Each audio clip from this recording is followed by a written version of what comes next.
Here in Victoria City, we honor the importance of culture and heritage.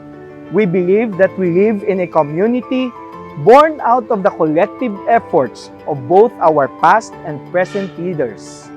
We honor the sacrifices as well as their contributions. We value the importance of remembrance, of respect, and of who we really are. This is a place where one can see the beauty of the old world charms of the public plaza of Victorias from circa 1939 up to the mid-1980s prior to its reconstruction in 1993. Here, one will get the feel of a typical Philippine public plaza in the 1930s.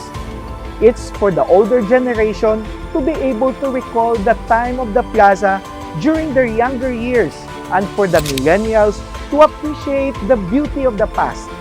Approximately 96 square meters located at the southwestern part of the public plaza of Victoria, adjacent to Hoover Street, we have a very special place of honor for all the artifacts and/or remnants of the past fixtures, which we call the Victoria's Heritage Square. Constructed in 2021 and inaugurated on the occasion of the city's 23rd Charter Anniversary on March 21, 2021, and graced by no less than Congressman Jose Francisco Kiko Benitez. This Heritage Square is not only the official repository of objects dating back to the construction of the plaza in 1939, but also houses a memory box or a time capsule which contains mementos ranging from the people's everyday use items such as coins, letters, pictures, books, gold bracelet, a painting, official documents, tarpaulin announcements, uniforms, coronavirus pandemic items, and many more. The memory box will be opened 50 years from March 21, 2021 on March 21, 2071 to give the future generation of Victorias in the year 2071 a glimpse of how it was to have lived in 2021.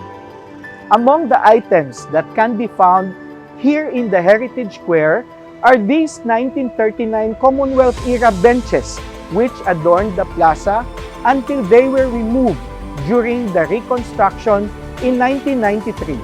From zero, we were able to find 7 of them from various private individuals and a non-profit foundation which became their caretakers for 28 years.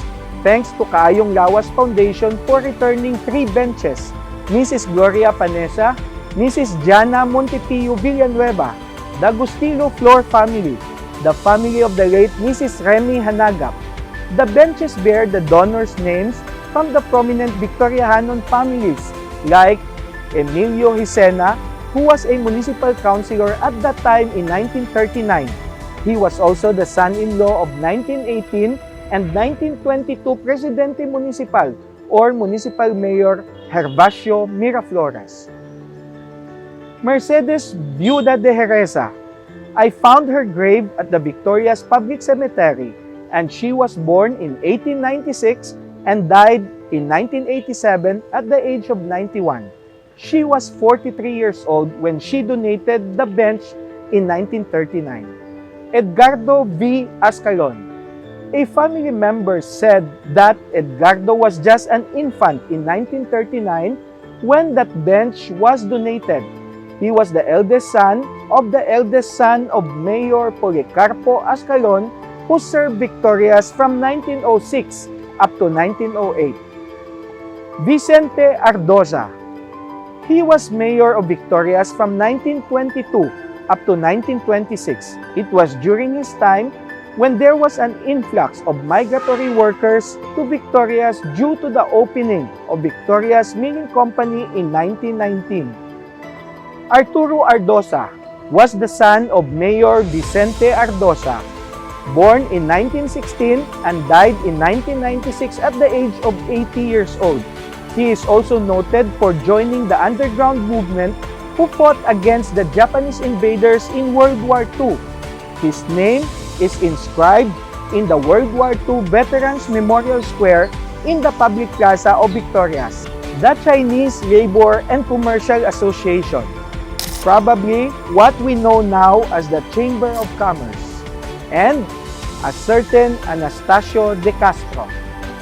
After more than 28 years of absence, this original bust of God Andres Bonifacio found its way back to the public plaza of Victorias, where it came from and where it rightfully belongs. It is placed in a 3-pillar replica stand which once adorned our public plaza. The square also features the concrete receptacles from the time of Mayor Jesus M. Fermin in the 1970s, which were lost for 35 years until they were discovered being used as a concrete pipe for a driveway in Lopez Subdivision, as well as the 1939 lampposts. Also, the round bench which used to surround the big banaba tree and was used as a dama checkered board game area for senior citizens is back. The majestic Nara tree, which is the only surviving tree in the plaza from the 1939 when the plaza was established. The iron railings from the fountain were carefully replicated to the last details. The mill bricks from Victoria's Milling Company were used to accentuate the square. It is also called fire bricks or casting bricks. Also the kawa, which was used to boil water to dress slaughtered animals in the old ihawan, is a feature at the square. Today, the administration of the young, dynamic, and visionary mayor, the Honorable Javier Miguel L. Benitez, Victoria City continues to strive to uplift and develop a city that is bound in preserving its rich culture and history, which embodies in every resident the dogma, "Sanyog na kita," para sa masanag na buwas damlag as we observe the 2024 Heritage Month celebration this month of May. Let us take this as a moment to contemplate on our history and culture. Heritage encompasses our legacy that we experience in the present and what we transmit to future generations for them to appreciate, learn from, and cherish. Ini si Konsehal Dino Acuña, ang paryente sang masa. Sa gihapon, sa Dios ang himaya. Madamo gid nga salamat kag mayong adlaw sa inyo nga tanan.